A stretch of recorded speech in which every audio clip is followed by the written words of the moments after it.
أعوذ بالله من الشيطان الرجيم. بسم الله الرحمن الرحيم. ولقد آتينا إبراهيم رشده من قبل وكنا به عالمين. سورۃ الانبیاء کو انبیاء کے نام سے اسی لیے موسوم کیا گیا کہ اس میں مختلف انبیاء کرام علیہم السلام کا تذکرہ ہے۔ ان تذکروں میں یہاں سے اس رکوع سے حضرت ابراہیم علیہ السلام کا تذکرہ شروع ہو رہا ہے، اور اس کے بعد مختلف انبیاء کا ذکر آئے گا۔ حضرت ابراہیم کے تذکرے میں بھی جو بنیادی بات ہے وہ یہی ہے کہ انہوں نے اپنی قوم کو توحید کی دعوت دی۔ اس سے پہلی آیات کے اندر بھی مشرکین مکہ کو توحید کی دعوت دی گئی تھی، اور ان کے معبودان باطلہ کا عاجز ہونا، درماندہ ہونا، بے اختیار ہونا ذکر کیا گیا کہ تم جن کو معبود سمجھتے ہو ان میں تو ذرا اختیار ہی نہیں۔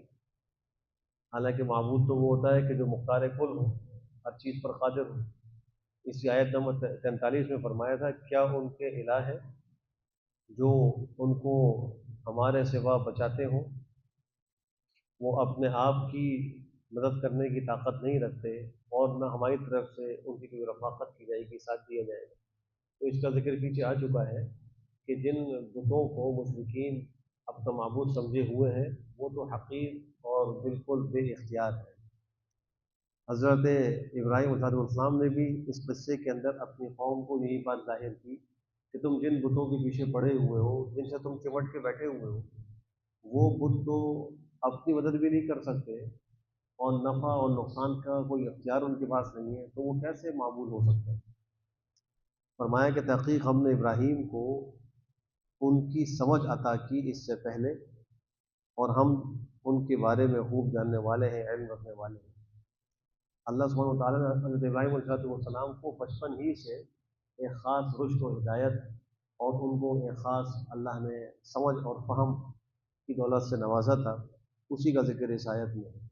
اب من قبلوں کے مصداق میں مختلف احتمال ہو سکتے ہیں، یعنی حضرت موسیٰ اور ہارون اور ان کی کتاب تورات سے پہلے، یا ہمارے نبی مراد ہوں کہ نبی کریم صلی اللہ علیہ وسلم اور ان کی کتاب قرآن کریم سے پہلے ہم نے حضرت ابراہیم کو ایک خاص سمجھ اور فہم کا ملکہ عطا فرمایا تھا۔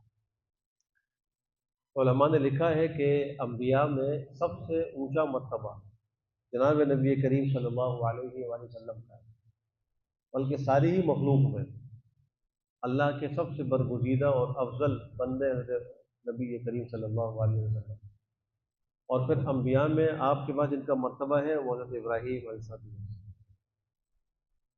اس سے ان کے مقام پر نظر لگایا جائے کہ سارے انبیاء میں ان کا مرتبہ ہمارے نبی کے بعد دوسرے نمبر پر، اور پھر آج روئے زمین پر نسل انسانی جتنی موجود ہے تو یہ سب انہی کے سلسلے سے آگے چلی، اس لیے کہ حضرت ابراہیم علیہ السلام کو اللہ نے دو بیٹے عطا فرمائے جو نبی ہوئے، ایک حضرت اسماعیل جو بڑے تھے، اور پھر ان کے کچھ عرصے کے بعد حضرت اسحاق۔ پھر اللہ سبحانہ وتعالیٰ نے یہ بھی فرمایا کہ اسحاق کے بعد یعقوب ان کو عطا فرمائے، ان کو زندگی ہی میں پوتا بھی دے دی۔ حضرت یعقوب کی آئندہ جو نسل چلی بنی اسرائیل کہلائی، اور اس سے کتنی جو ہے وہ نسل انسانی پھیلی دنیا کے اندر، کتنے انبیاء آئے کہ حضرت یعقوب سے لے کر حضرت عیسیٰ علیہ السلام تک صرف بنی اسرائیل میں 4000 انبیاء آئے، 4000 انبیاء اللہ نے نہیں ملے، تو یہ ان کو اللہ نے خاص شرف بخشا۔ اذ قال لأبيه وقومه ما هذه التماثيل التي أنتم لها عاكفون، جب کہا انہوں نے اپنے والد کو اور اپنی قوم کو، کیونکہ ان کے والد وہ اپنی قوم کے مذہبی امور کے ذمہ دار تھے، اور جو قوم کی اوقاف کی زمینیں ہوتی تھی وہ اس کے نگران تھے، اور بت ساز تھے، بت بنا بنا کے بیچتے تھے۔ اللہ کو یہ منظور ہوا، اللہ کی قدرت نے یہ فیصلہ کیا کہ ایک بت ساز کے گھر میں بت شکن کو پیدا کیا جائے، اور وہی ہوا، حضرت ابراہیم علیہ السلام وہاں پیدا ہوئے۔ ان کے والد کا نام سورہ انعام کے اندر آزر ذکر ہو چکا ہے، وَإِذْ قَالَ إِبْرَاهِيمُ لِأَبِيهِ آزَرَ أَتَتَّخِذُ أَصْنَامًا آلِهَةً۔ تو یہاں بھی وہی مراد ہے، جب کہا انہوں نے اپنے والد کو، اپنی قوم کو، یہ جو تماثیل، تمثال کی جمع ہے، بتوں کو بھی تمثال کہا جاتا ہے، اور ہر وہ چیز جو انسان کو اللہ سے غافل کرے اس صورت اور جسم کو تمثال کہا جاتا ہے۔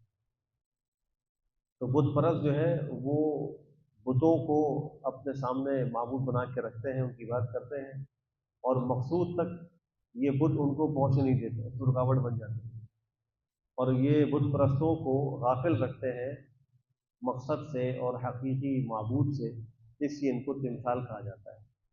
جناب علی المرتضیٰ کا گزر ایک دفعہ چند لوگوں کے پاس سے ہوا جو شطرنج کھیل رہے تھے۔ انہوں نے ان کو دیکھ کر کہا ما هذه التماثيل التي انتم لها عاکفون، یہی آیت پڑھی، یہ کیا تماثیل ہیں جن پر تم چمٹ کے بیٹھے ہوئے، جھکے ہوئے بیٹھے ہو۔ وہ لوگ شطرنج کھیل رہے تھے۔ شطرنج کا کھیلنا ناجائز اور حرام ہے، منع ہے۔ آج بھی بہت سے لوگ یہ شطرنج کھیلتے ہیں۔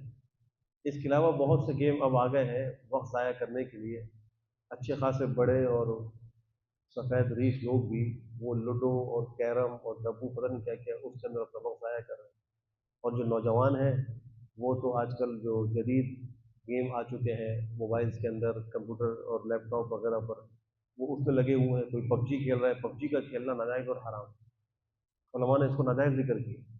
اس میں ایسی چیزوں کا ارتکاب کرنا پڑتا ہے جو شرعاً جائز نہیں، اور آج کا بچہ جو ہے یا نوجوان، اس کا گزارا پب جی کے بغیر ہوتا ہے، اور یہ کئی کئی فتنوں کا سبب بن رہے ہیں۔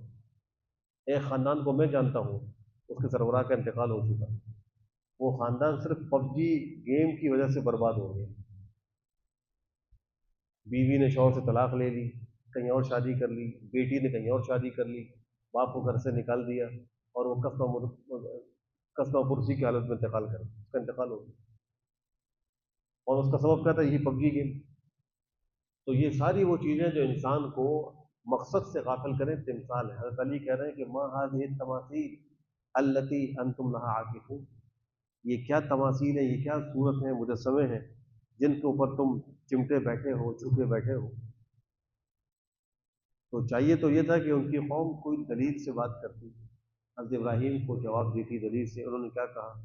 قالوا وجدنا آباءنا لها عابدین، انہوں نے کہا ہم نے تو اپنے بڑوں کو انہی کی عبادت کرتے ہوئے پایا ہے، ہمارے آبا و اجداد ان بتوں کی بات کرتے تھے، ہم بھی ان کی بات کرتے ہیں۔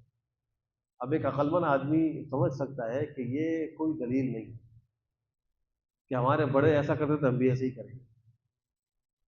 یہی جواب اور اسی قسم کا جواب مشرکین مکہ نے نبی کریم صلی اللہ علیہ وسلم کو دیا۔ قرآن کریم اللہ نے اس کا ذکر فرما دیا، وَإِذَا قِيلَ لَهُمْ تَعَالَوْا إِلَىٰ مَا أَنزَلَ اللَّهُ وَإِلَى الرَّسُولِ قَالُوا حَسْبُنَا مَا وَجَدْنَا عَلَيْهِ آبَاءَنَا، جب ان سے کہا جاتا ہے کہ آؤ جو اللہ نے اپنے رسول پہ نازل کیا قرآن کریم اس کی طرف آ جاؤ، تو کہتے ہیں کہ ہمیں تو کافی ہے جس پر ہم نے اپنے بڑوں کو پایا، ہمیں تو وہ دین کافی، ہمیں تمہارے دین کی ضرورت ہی نہیں۔ اور آج بھی کتنے لوگ ایسے ہیں کہ وہ شادی بیاہ اور دیگر کچھ مواقع کی ایسی رسوم کے پابند ہو گئے جو خلاف شرع ہیں۔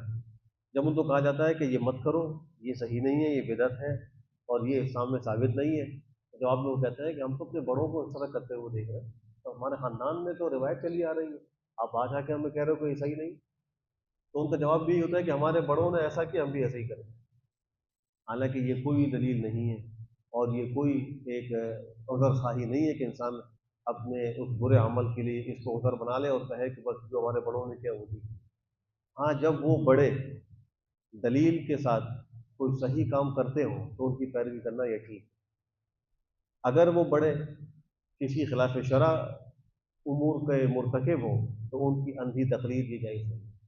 قرآن کریم میں آپ نے سورہ یوسف کے اندر پڑھا ہوگا، حضرت یوسف نے جب وہ جو دو جیل کے ساتھی تھے ان میں سے ان دونوں نے خواب کی تعبیر پوچھی تھی، تو خواب کی تعبیر بتلانے سے پہلے کیا کہا تھا؟ ان کو دعوت دی، یا صاحب السجن اارباب متفرقون خیر ام اللہ الواحد القہار، کہ مختلف معبود یہ بہتر ہے، یہ ایک اکیلا الہ جو قہار ہے وہ بہتر ہے۔ تو اس موقع میں انہوں نے ایک بات یہ کہی، واتبعت ملت آبائی ابراہیم واسحاق ویعقوب، کہ میں نے تو اپنے بڑوں کی پیروی کر لی ہے۔ میرے بڑے کون ہیں؟ ابراہیم، اسحاق اور یعقوب۔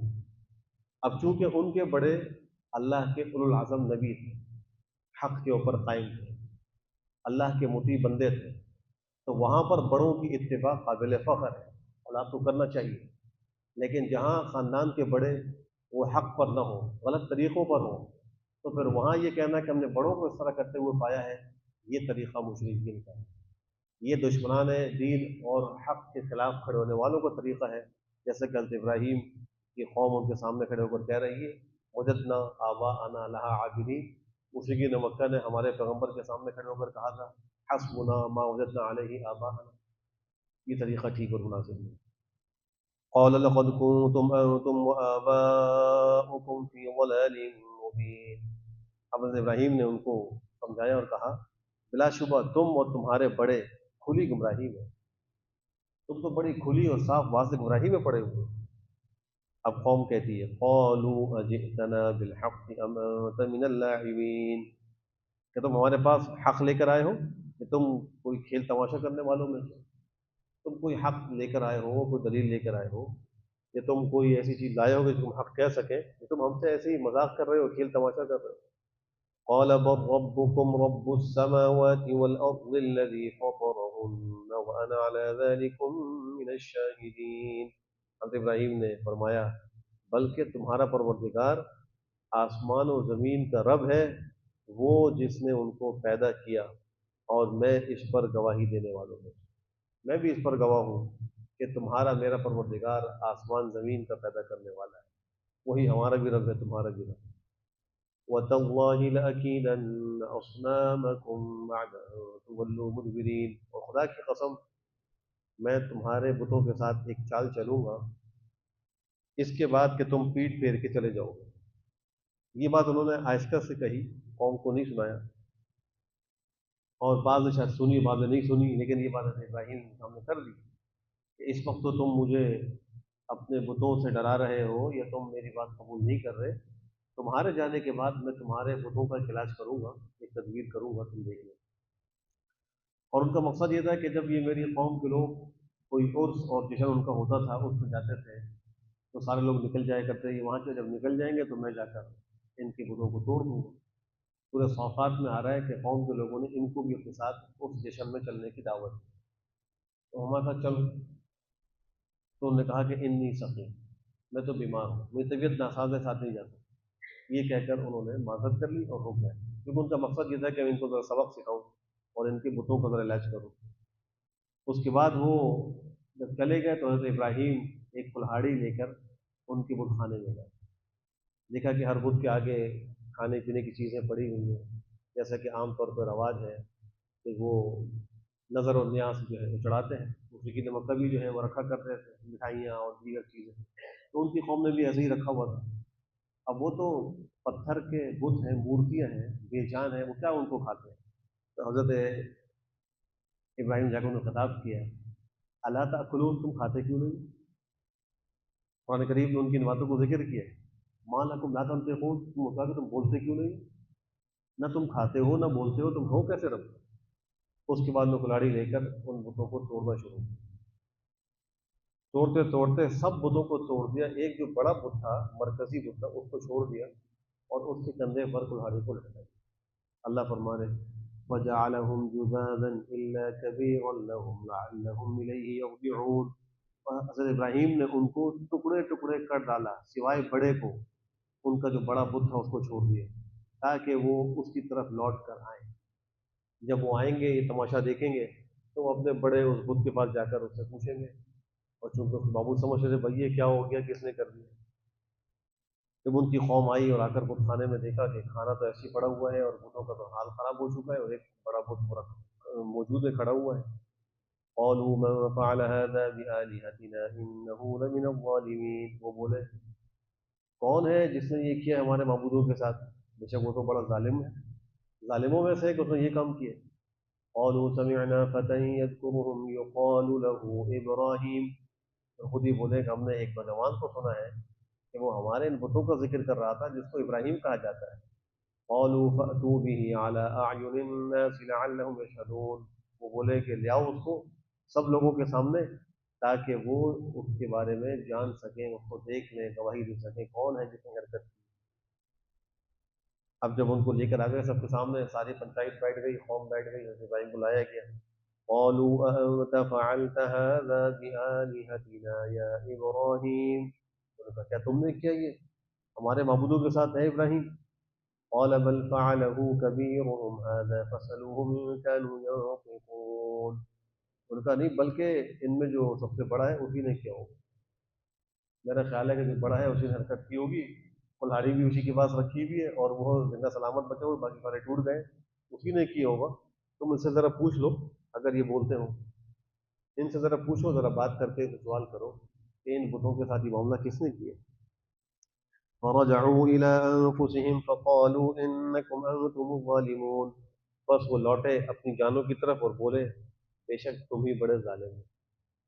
آپس میں انہوں نے مشورہ کیا گردن جھکا کے اور کہا کہ بات تو یہ ٹھیک کہہ رہا ہے، یہ تو بے جان پتھر ہیں، مورتیاں ہیں، بول نہیں سکتے، اور ہم ان کی بات کرتے ہیں، ہم تو بڑے ظالم ہیں۔